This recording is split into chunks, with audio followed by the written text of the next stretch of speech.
This is the continuation of Chapter 2 coursework presentation on preoperative patient considerations.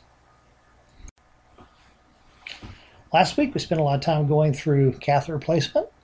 This week we start on endotracheal tube intubation. Endotracheal tubes are used to administer oxygen and inhalation anesthetics, and if something goes wrong, assist with resuscitation. I often get people that say, we don't use a gas anesthesia machine. We don't need an anesthesia machine. We just do our patients under total injectable anesthesia, which total injectable anesthesia is just fine. The problem with that is if you have a patient that crashes, you have to tube them, you have to get them on some source of oxygen, and you have to ventilate them. If you do not believe me, please go about 7 minutes without oxygen and see how well you're going to do as well. So we need to get these guys on a tube, and we need to tube everything that comes in short of puppy shots. Your text does a good job of going through the components. Be sure and go through the components of the endotracheal tube. The hose connector, the body of the tube, cuff indicator, the Murphy eye, all that good stuff. And there we have stuff laid out for endotracheal tube intubation. I will say two things. A, I'm not a big fan of using lube like KY jelly. It's too thick, too gumpy, has a tendency to clog up alveoli. And number two, I'm not a big fan of laryngoscopes because invariably if you learn to use only a laryngoscope, when you do need one, A, somebody's got it walking around their pocket, you don't have it. B, the batteries are burned out. C, the bulb is burned out, or it's just missing in action. Then you're stuck. We generally size the tube based on the patient's weight. There are several ways you can do it. There's the stick the tube between the nares and find out what size it's going to be. There are people that say you do it on breed. There are people that say you do it on color of the coat. There are people that say you pick endotracheal tubes based on what day of the week is. Truth is, patient's weight's going to be your best single reliable indicator. And eventually, after you do a bunch of tubes, it's just going to get normal, and you're going to look at a patient and go, oh yeah, that's going to be a 6'5", that's going to be an 8, whatever. There are clear and colored endotracheal tubes. Secure the tube. Rolled gauze or cling gauze is commonly used. I personally use IV tubing. When you get through an old IV set, cut it up into appropriate length strips and then tie that around the tube and then tie that around the patient's nose or behind the ears, whatever you're going to do. I like it because it's less likely to slip. You're not going to have tubes coming out. If you're using, some people use rubber bands, I use IV tubing. They all work. And sterile lubricant, again, sterile lubricant is probably okay. You just got to be careful with it. I commonly use water out of the tap. Stick the tube underneath running water and off you go, and you're not going to clog up the alveoli. Continuing along, you need a cuff syringe to inflate the cuff. Laryngoscopes, there's a whole bunch of laryngoscopes. You need to learn to use and to be able to intubate without a laryngoscope, and then when you're good at without doing a laryngoscope, then you can use a laryngoscope. So if your laryngoscope is broken, you can still tube. Mouth speculum, I've never used a mouth speculum in my life. You'd be better off never to use one. ET tube placement, you're going to place the position and the proper position. You're hopefully going to have an assistant to pull the mouth open, pull the upper lips back. You're going to grab the tongue. You're better off, if you can, not to reach in the mouth to grab the tongue because sometimes they decide to chomp down on your hands. Probably use a 4x4 gauze or something to grasp the tongue, pull it straight out of the mouth because they're slippery. You're going to take the tube and push the soft palate up. You're going to visualize then the epiglottis. You're going to push the epiglottis down. You're going to visualize the vocal folds in the glottis, and you're going to put the tube down the trachea. You'll know the tube is going down the trachea because you can see it is the trachea. Pretty decent picture from your book showing the hard palate. Behind the hard palate is a soft palate. You're going to have to push it up to expose the tip of the epiglottis. Then you push the epiglottis down.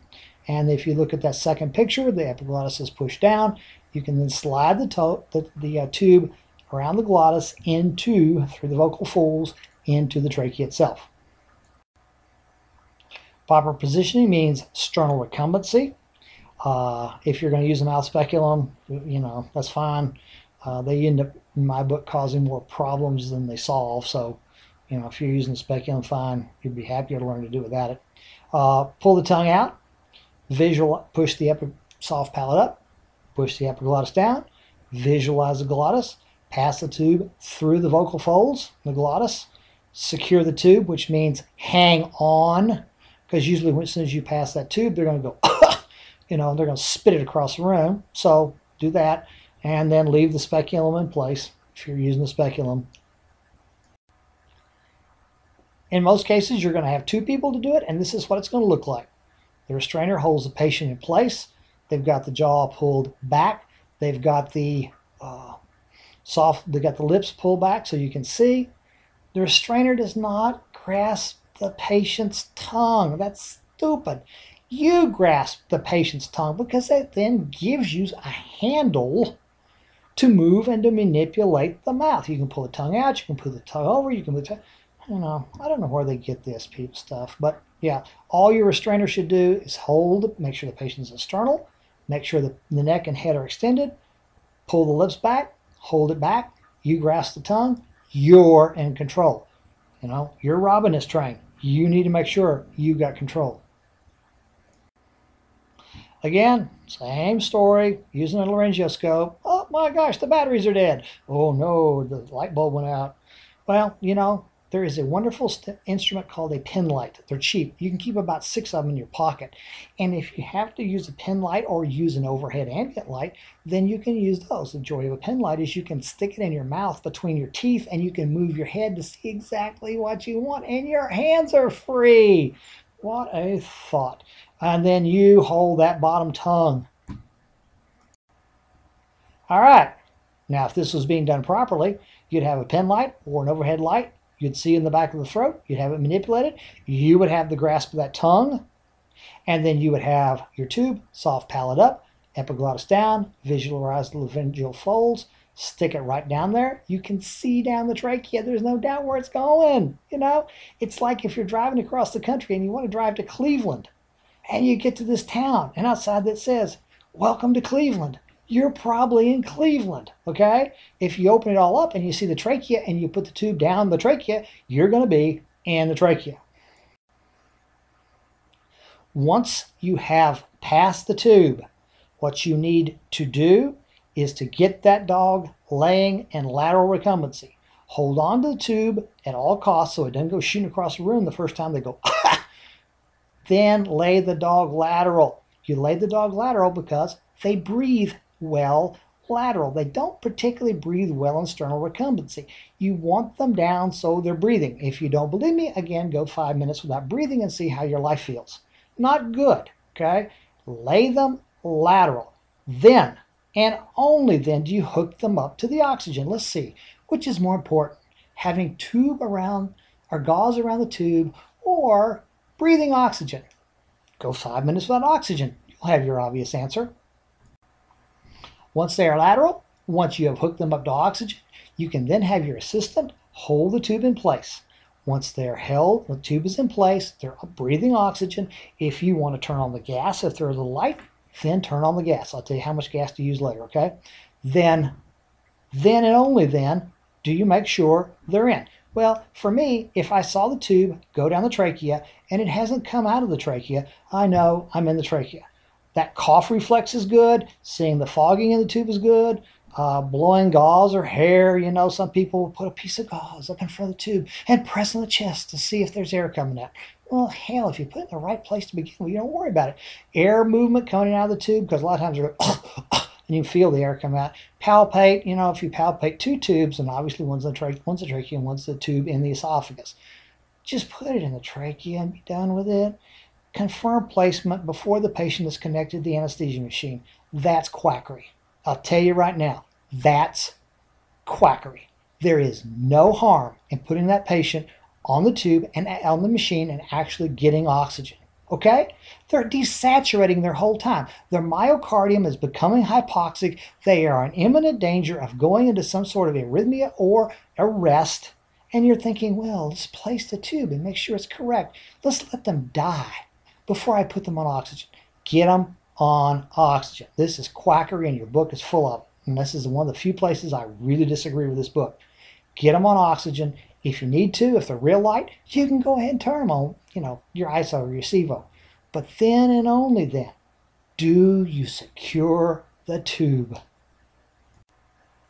Patient pre-surgical preparation, before I go to that, use common sense on tubing these guys. Okay, just use common sense. What are the two best things you got to have in veterinary medicine? IV fluids and oxygen. If you deprive a patient of oxygen, and understand, all the drugs you're using are causing hypoxia, they're causing problems in the myocardium, they are causing all kinds of things. If you delay, then you're going to have either a real sick or a dead patient. And it's not going to be the patient's fault, and it's not going to be the drug's fault, and it's not even going to be the patient's fault. It's going to be your fault because you didn't make sure they were pre-saturated with oxygen and because you didn't get them on oxygen fast enough. Once more, if you don't believe me, go about 7 minutes without oxygen and see how well you do. And you'll learn to appreciate how quickly that patient can desaturate, and you can learn that you can prevent that, but use common sense on these guys. Get a tube in them, get them on oxygen, and then do the other stuff. Lord. Bath before surgery, if they're filthy, bathe them. If they're not, don't. Clean them up a little bit. Double check IDs. Don't spay the wrong cats. It gets you in a lot of trouble. Triple check ID and procedure to be done. Maybe do it 4 times. Is the consent form signed? Oh gosh, we forgot to do that. You better not ever touch an animal without a signed consent form. Amputation, triple check the correct limb. I mean, come on. Most of them, the limb is mangled, smashed in pieces, run over. If you can't figure out in most of those, then you got real problems. Occasionally, if it's a bone tumor or if it's something else, then you'd better triple check. In fact, what you need to do is you get the veterinarian in there and you make him mark that limb before you ever start anything. Make sure you got radiographs if you're using still films, or that you have a viewer for digitals, and start your anesthesia form. Okay, if you don't use them in your practice, I don't care. Start one anyway. Do something. Make sure you monitor these patients, and you need to be able in court of law to prove you monitored these patients. Anesthesia form, anesthesia form, anesthesia form. If you don't have one, send me an email. I'll send you a couple of samples. The anesthesia form tells the story of the anesthesia events. It documents vital signs and their trends. Again, most of the time, absolute numbers are not important. Trends are going to be important. Should be filled out completely, should be filled out neatly, should be filled out professionally, because you don't want to get called in front of a bunch of state board people and they look at this and go, geez, this looks like hen scratching. That's the dumbest thing I ever saw. You'll be real embarrassed. Okay, that's the one they always pick. And it should be a permanent part of that patient's history until 42 years after their death. Anesthesia form will include the demographics, patient's name, breed, weight, pre-anesthetic values and disposition. Oh, Fluffy was trying to chew my face off. The drugs that are used for pre-anesthetics, anesthetic induction agents, amounts, routes, complete information, pre-med results. Oh, he was still bouncing off the walls. Breathing system that's going to be used, whether it's going to be rebreathing, non-rebreathing, Bain, whatever. Post-operative values. Prove you monitored this patient after surgery. Prove that he was alive and well when he went in the cage. And any intraoperative updates, things that might happen during the surgery. Gave extra propofol. Had to administer epinephrine. Things like that. That's a small portion of what should look like an anesthesia form. You got times, you got trends. One thing I would do is I'd connect the dots and I'd make the little X's all come together. I like to see lines. You don't have to, I don't care. It tells you isoflurane, tells you, approximate what percentages, when, how they did, anesthetic depth. I would rather see on a form like this, stage 1, stage 2, stage 3, stage 4, and then planes. oh yeah, I guess we ought to clip these guys and get them all set before we put them under anesthesia. So clip the patient after they've been stabilized, after they're under anesthesia, when they're ready to. The exception of that is cesareans. With cesareans, you want to do those guys before, as much before you start to administer anesthesia, so that the puppies inside or kittens do not have any more anesthetic than they absolutely have. Makes them tough to wake up. If it's big, long, hairy dogs, we're going to use big clippers. Then we use 40s. Proper hand position. This one's pretty common sense. If you do about 3 of these, you'll be doing this way no matter what, because it's kind of the only way you can get it done. Once you got them clipped real good, and again, my practice, you're probably going to clip more hair than most people do. Okay. One time, I was doing a simple spay, opened a simple spay up. All of a sudden, the dog crashed. Turns out they had an undiagnosed diaphragmatic hernia, and there was a hole in the abdomen. Well, at that point, let's see, spay or save the life of the dog from pneumothorax. Well, that got to be real easy.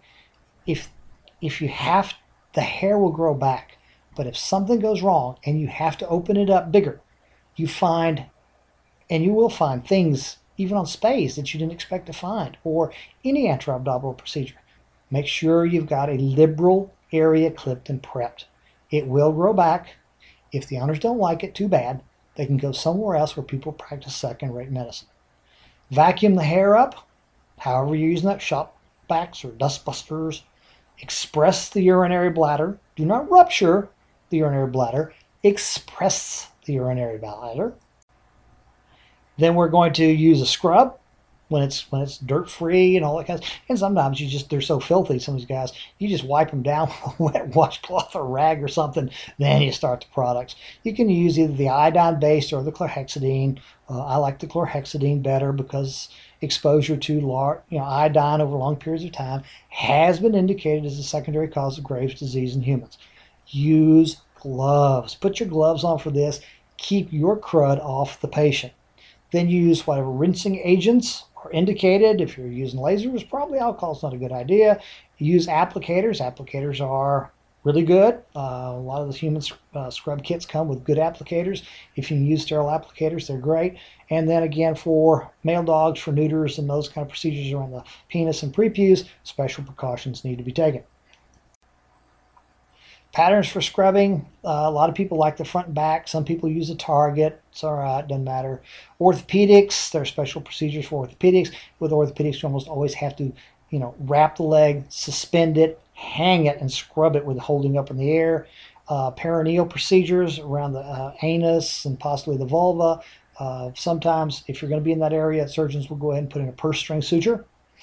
That will pull the anus closed and keep big poopy doos from coming out in the middle of the surgery, which is really tough for sterility. Possible reactions. I've seen a lot more reactions from bad clipper burns than I think from anything else. Chemicals are secondary. Most of them tolerate the chemicals. If you mix them up the way you're supposed to, lead the directions, then you'll do real well. Be careful with those clippers. You want to secure the patient to the table. The table needs to either be draped with a towel, have a heating surface of some sort, whether that's a hot water circulating blanket, whether that's a bear hugger, whether it's a heated table. I don't care. If you heat the table, if you insulate the patient, they're not going to get as hypothermic. You've got to have 4 stays on the surgical table. You're going to use a sturdy, flexible cord that can be washed. Oh, what I thought. We actually washed the cords. We got the feces and the urine and the blood and the pus off. So those stay on the table unless you're washing them. And then we're going to do a figure 8, kind of a boat hitch. For abdominal surgeries, we view the table, or if you have a flat table, there are troughs you can use so that the dorsum goes in the trough, the V of the table, and it helps hold the patient in place and they're not rolling around all the time. Castration of a dog, I don't do it that way. I do my V. Either the V of the table or this guy sitting in a trough. You can see the trough under the towel. I like mine straight up and down. The truth is, every surgeon does it different. Every veterinarian does it different. The old joke, you can get 3 veterinarians in a room and get 4 opinions on what day of the week it is. Every surgeon is different. So, for your book to say this is the absolute way, well, answer that on the test. And then when you go to work, you do it the way you're told. This is a really attractive picture of a cat getting ready to undergo a castration. The cat's on his back, legs are pulled forward.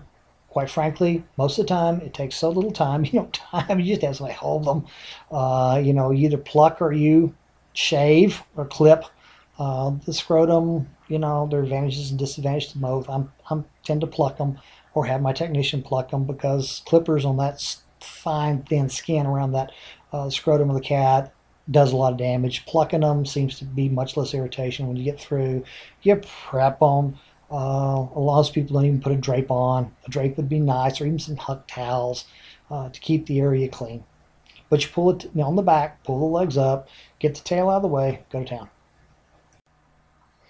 Good illustration showing orthopedic extremity surgery. The foot and lower extremities wrapped, tied up. Then you can clip it, then you can vacuum it, then you can clean it, then you can scrub it, and then follow on. But these guys do need to be suspended, and supposed to you stand there holding it or making somebody hold it. IV stands or lights or hooks from the ceiling all work. Another attractive perineal surgery. This cat probably undergoing perhaps a urethrostomy, hanging over the back, suspended with a towel. Some people don't tie the back legs down, just kind of get them out of the way. Tail goes up and tail is secure, and then you clip, prep, and go. And if you've worked in a practice very long, you've probably seen one of these. Some people do their cat castrations this way.